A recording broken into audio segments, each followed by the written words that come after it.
You're doing all the things. You're posting, you're sharing, you're showing up, and still you're not getting any closer towards your business goals. I'm here to break it to you. It's probably because your audience doesn't care about you. There, I said it. They do not care. And in today's episode, I've got a bit of tough love for you listeners. So stick around and we're going to fix this problem and get your engagement back on track. G'day everyone, it is Coach Michelle J. Raymond and welcome back for another episode of the podcast. And this is a really important podcast. This is something that is going to come across as a bit of tough love, like I said in the intro, but something that I think is so valuable to marketers and business owners looking to grow their businesses. And we're hearing so much on the platform that the algorithm isn't showing our content as far. You're watching your numbers go plummeting, and it's happening to everyone. It's not just you. And very soon, my friend Richard Vanderblom will release an algorithm investigation report, and he's going to teach you lots of tips and tricks around things that you can do to tweak what you do on LinkedIn to get more reach and engagement. Now, I'm here to tell you, you don't need to wait for that. You can get in early and fix the problems with your content today. That's right, we can fix this today. I'm going to share what the problem is, the solution, and give you the tools to do a quick audit of your own content so you can fix this immediately. No tools are required. It is just your time and attention. Getting your time and attention is easier said than done because I appreciate that this is only one part of what you have to get done every day. For marketers, you might be across multiple platforms, in and out of meetings, probably managing a team if you're a senior marketer, possibly you're somebody that's starting out and managing different social media platforms. I get it. And especially a shout out to those business owners who are responsible for everything in the business. Yay, don't you love that? It's so cool to try and keep up with everything.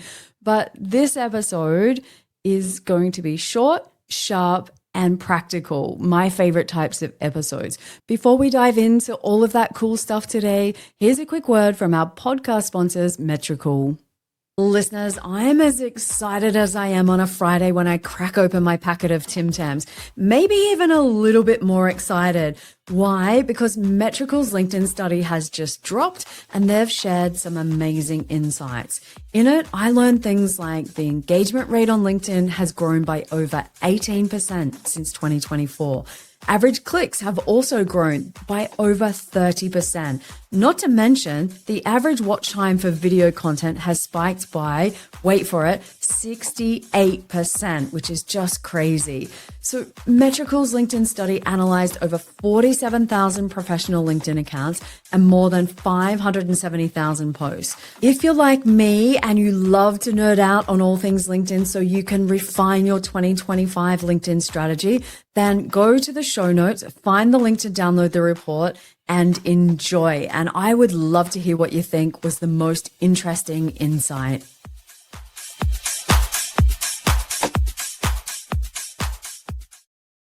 Let's start out and talk about the most common issues that I see with content. And can I be honest for a moment? I don't think that anybody sets out to make bad content. And I don't even think it's bad content. It's just ineffective content. And I understand that from time to time, it could be because you just had to get the job done. And unfortunately, your audience can feel that you've just ticked and flicked and created content with that in mind. I also understand that there are pressures internally that people come to you and say, do us a post on this, reach our audience. We want to tell the whole world about it. And I honestly think that that is the beginning of the end for poor content, especially when it comes to pages. If I had to say what the biggest issue with content was that I see as I'm scrolling LinkedIn or working with my clients, in 2 words, self-absorption. That's right. We only care about ourselves. We don't pay enough attention to our audience. ChatGPT, it doesn't know your audience. It doesn't care about your audience. It is searching the internet for the average of all of that content out there and serving up something that is not specific to the people that you're trying to target. And when you are self-absorbed and talk about yourself or have no consideration for the people that you're trying to target with your content, they know it, they feel it, it doesn't resonate, and they keep on scrolling. That then plays out when we use so much corporate jargon. We don't need any more of that in our lives. And it doesn't matter which industry you work in, this is a big part of content that I see with company pages, is that we feel like if we use the jargon and we sound smart, then people want to buy only from the companies that sound the smartest. That's not actually the case. We're looking for companies that align with our values, that we feel seen, that we feel heard. I'm going to go into this a little bit when we talk about the solutions, but ultimately, jargon is a killer for your content engagement. The other thing that you probably haven't thought about when you're in self-absorption mode is, what's a day in the life of your target audience really like? No, really. Do they get up early? Do they have families to get off to school? Are they highly strung professionals that are in back-to-back meetings all day? Do they take lunch breaks? Do they probably skip their lunch breaks? Are they working on weekends? What is life like when they get home from work? Are they dealing with homework? Do they have kids' sports? Are they trying to do self-care for themselves?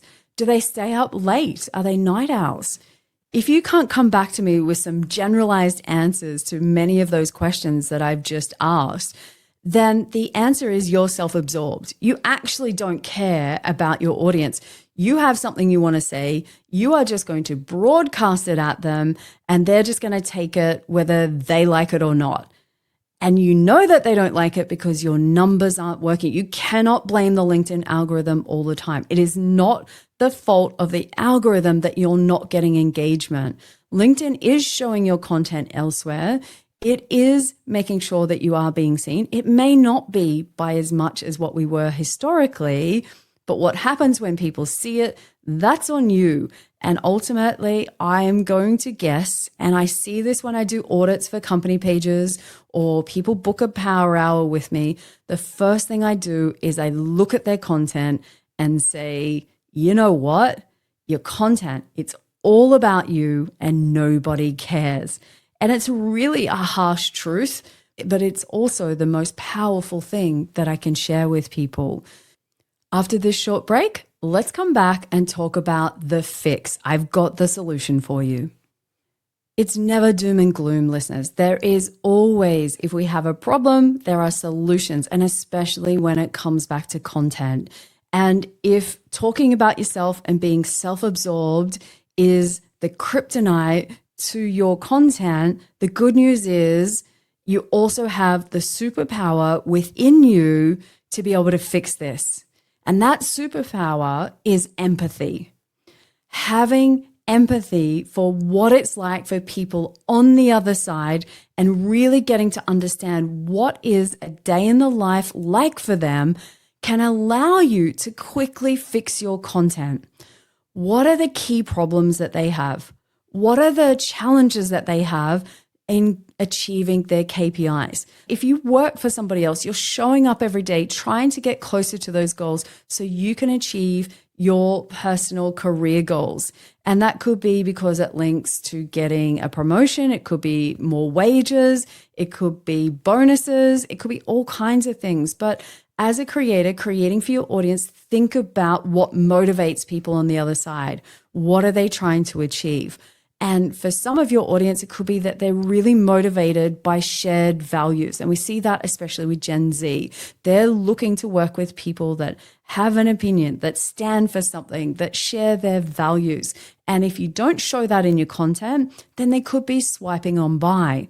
Now, when you bring empathy, your content will shift and it will have an amazing impact on the people that are on the other side, because all of a sudden it feels like they're invited to your party. It feels like they're the center of attention. And we pretty much all love that. Let's put this in a face-to-face context. We meet at a party or a networking event. You come up and start talking to me and I start blabbering on about how amazing I am. I've just been on this world tour. I wrote books. I've got a YouTube channel. I'm amazing. I've done this. I've done that. Blah, blah, blah, blah, blah. everybody switches off, right? We all do it. That's when we say, oh, I'm just going to go and get a drink, or I'm just going to the bathroom. People will walk away from that. And it's no different in an online world. The cool part is when you flick that switch, all of a sudden you will have people flocking to you because they feel seen, they feel heard, they can understand your content, it's easy to consume, and it offers a fair value exchange, their time for your value. And if those two things are aligned, they'll keep coming back. That's where your engagement will go up. And when your engagement goes up, then also your reach and impressions and views also will go up. How can you check where things are at to make sure that you are using empathy as your superpower to win on LinkedIn? Let's go back to the R.A.T.E framework. If you missed that podcast episode, I'm going to put the details in the show notes because I dedicated a whole episode to this because it's really that important. And the R.A.T.E framework is R.A.T.E. So it's easy to remember. Rate your content, rate your comments, and this is how it works. R, is your post relevant to your audience? That is very different to this is what I want to post. This is what my boss wants me to post. This is what the company wants to talk about. Nobody cares about that stuff. They are looking for content that is relevant to them, that meets them where they're at, that helps them achieve their goals. I'm going to keep repeating this over and over again. When it's relevant, they will consume your content. Then we look at A, authenticity. Authenticity, in this case, I mean that we're not just using those templated approaches, that you really come across as the individual or the brand, and you are genuinely creating content with that audience in mind. And we ditch the jargon, we make it easy for people to read. So one quick check, if you put your post into ChatGPT and ask it, is this suitable for a level 4 reader? And this is because we want to make sure that our content is most accessible by the most number of people. And especially on a global platform, you're going to have people from all walks of life, all backgrounds, all education levels, and we want to make sure that we can reach them. And yes, this includes even if the person that you're targeting is the CEO or someone high up in a business, make it easy for them to consume. That's a really quick and easy tip. T is thought leadership. Now, for me, thought leadership is always all about just having something that's original, that shows your positioning in the industry, that you have a great understanding of the topic, and you can share your own opinion on this. There are so many different ways that you can use the word thought leadership, but for me, the key point is always having your own opinions and your own experiences and using that to lead other people to get closer to their goals and what they're trying to achieve. Always coming back, we're serving our audience and solving the challenges that they have. E. E comes back to empathy, the superpower of all content. And empathy is so important because I want you to check in and say, is this piece of content, do I really see things from the same view of my audience? Do I understand what it's like for them? Are they time poor? Are they drowning? Have they just had budgets cut? When you have empathy for the people on the other side, you don't come across like a robot. You will stand out. It will be immediately obvious that you've done your research and homework and understand your clients, your industry, and really what makes them tick. And putting yourself in somebody else's shoes is really powerful because you'll be able to very quickly and easily understand what kind of content can I create that really helps that person with where they're at. We're coming back to R.A.T.E. Is it relevant? Is it authentic? Does it express thought leadership? And am I showing empathy for the people on the other side? So they're the 4 steps. I want to set a little self-audit challenge for you listeners because it's all well and good to listen to the podcast, but you don't get anywhere closer to your business goals if you don't implement these. So I want you to go back and check your last 5 to 10 posts, depending how much time you've got, and have a look with the R.A.T.E framework and see, is it relevant to my audience? Is it authentically me, or is some jargon or terminology crept in? Is it thought leadership? Am I sharing something that's original and helpful and shares my opinion and leads people towards their goals? If the answer is yes, you can tick that one off. And do I show empathy? Do I have a good understanding of what it's like a day in the life for my target audience? And if you can tick all 4 of those things off for the majority of your posts, and of course, it's not going to be every post. I don't believe in formulas for content because sometimes we've just got to do things because we enjoy them and have fun. But if we apply the 80-20 rule where we rate our posts and make sure they're fine, then you can freestyle those other posts and people will still engage and enjoy them. So that's your homework for this week, listeners. If after you do this self-audit, you discover that you've got a bad case of all about me, you now know how to fix it.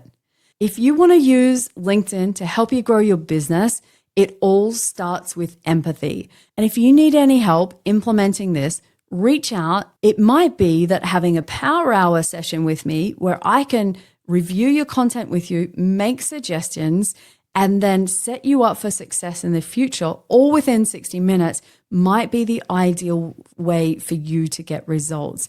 And I've had so much fun this week doing a couple of those as I just got back into the office. And it's so cool to watch my clients go from, oh yeah, it's really obvious now, to yes, I can't wait to make this switch and make my content in service of our audience. And I know that they're going to get the results that they're after. So there you have it, listeners. Empathy for the win. Until next week, cheers.